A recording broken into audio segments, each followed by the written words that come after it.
In today's video, I am going to explain two neck muscles that are located on lateral part of neck. Let me explain this muscle first. This is sternocleidomastoid.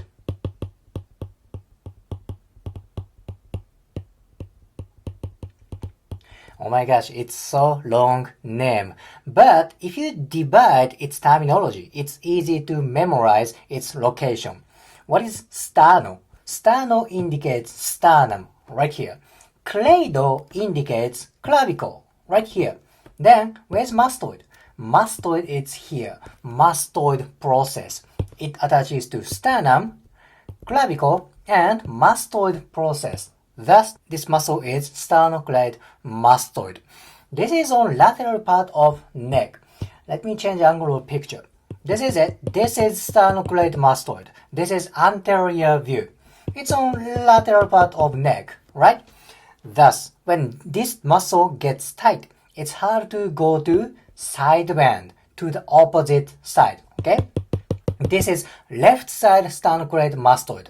When left side muscle gets tight, it's hard to go to right side bend, right? Right side bend is you bend neck towards right side, okay? Left side sternocleidomastoid tightness inhibits right side bend. It makes sense, correct? Then, this muscle does so many other movements. Let's say this muscle does neck extension plus flexion. Oh my gosh, this muscle does completely opposite neck movement.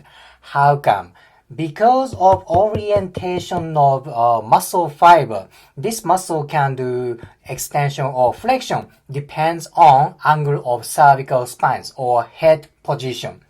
Anyhow, simple thing is sternocleidomastoid can move neck both for flexion and extension. Here is clinical application maybe you can use. If you are osteopath, massage therapist, chiropractor, any kind of hands-on technique therapist, you do neck movement check, right? You check for extension and flexion check. When some patients' neck flexion and extension are tight, when their neck movement are tight both for flexion and extension, most likely, oftentimes, their sternocleidomastoid is tight. Why is that? Because this muscle can move neck for both extension and flexion. I feel that when I move my client's neck and it's hard to go both for extension and flexion, and I check tension around sternocleidomastoid, oftentimes it is very, very tight. One more movement, that is rotation.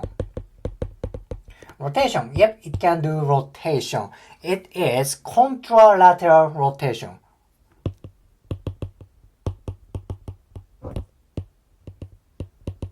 Contralateral rotation. What is contralateral? This means opposite side. So, this muscle can do contralateral rotation. This is left side sternocleidomastoid. When left side contracts, this contraction brings neck to right rotation. Left side muscle brings neck to right rotation. That is opposite side, correct? Thus, this is contralateral rotation. Opposite side rotation. Oh my gosh, this muscle can move neck and head for various directions. Thus, adequate tension, adequate flexibility of sternocleidomastoid is very important for neck and head movement. This is on lateral side. Very important muscle. Alright, this is it. This is about sternocleidomastoid. Let me go to next muscle groups. This is it. There are three parts, three fibers. In general, this is scaling. Scaling muscle. This part is anterior scaling because it's literally on anterior part. This is middle scaling. And this is most posterior part. This is posterior scaling. In general, people call this muscle as one muscle, scaling. But if you want to be very specific, you can divide this muscle for three parts.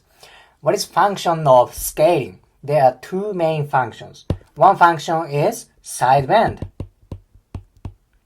Why side bend? Because this muscle is on lateral part of neck. That makes sense.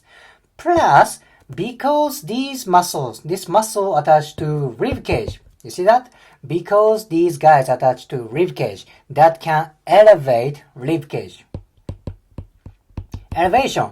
That means this muscle can work for inhalation.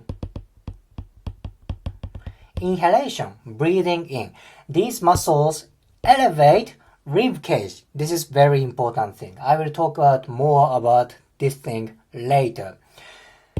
Okay, side bend and elevation of rib cage. So when this muscle gets tight, that brings neck to same side. Plus, this contraction, this tightness may bring rib cage upward. Why is this problem? Why is this tightness problem? Where there is relationship with nervous tissue. You see yellow bundles, yellow coils, right? This is anterior scaling. This is middle scaling. Look at that. There are many yellow bundles kind of emerging in between middle scaling and anterior scaling. This bundle of nerve is called brachial plexus. Brachial plexus is bundle of nerve. There are numerous amount of nervous tissue here. These nerves go to pectoral area, chest area, shoulder area, clavicle area, upper arm, and you can go to all the way down to tips of fingers. This nerve, this bundle of nerve is crucial for upper extremity health. Brachial plexus, that emerges in between anterior scaling and middle scaling. What if your scaling gets tight? Your anterior scaling and middle scaling gets tight.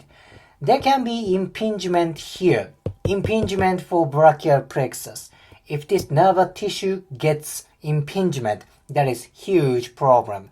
That can induce pain around here, pain around the neck, pain around clavicle, pain around axilla, or all the way down to tips of fingers. Pain and numbness around this area, neck, clavicle, and chest area.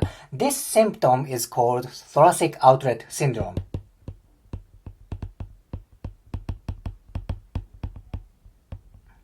Thoracic outlet syndrome. Tightness of scaling can be one cause for thoracic outlet syndrome. Actually, there are two other places that can be cause for thoracic outlet syndrome, but this is gonna be the whole different topic, so let me not talk about other two places for in this video. Important thing is anterior scaling and middle scaling has relationship with brachial plexus. If scaling gets tight, there can be impingement around brachial plexus that can induce thoracic outlet syndrome. Now, do you remember the functions of scaling? That is side bend and elevation of rib cage. That said, if you do side bend for opposite direction, or if you bring shoulder down, rib cage down, then if you feel pain around here, most likely your scaling is aggravating brachial plexus. I have to keep repeating that. If you do side bend for opposite direction and or for shoulder depression, rib cage depression, and you feel pain around related area, most likely your scaling is tight. You may have thoracic outlet syndrome. If you wonder you may have thoracic outlet syndrome, go to doctor and get a diagnosis and prescription. Okay, this is not a medical advice. This is not a medical diagnostic video. I'm just giving you an idea for anatomy around neck.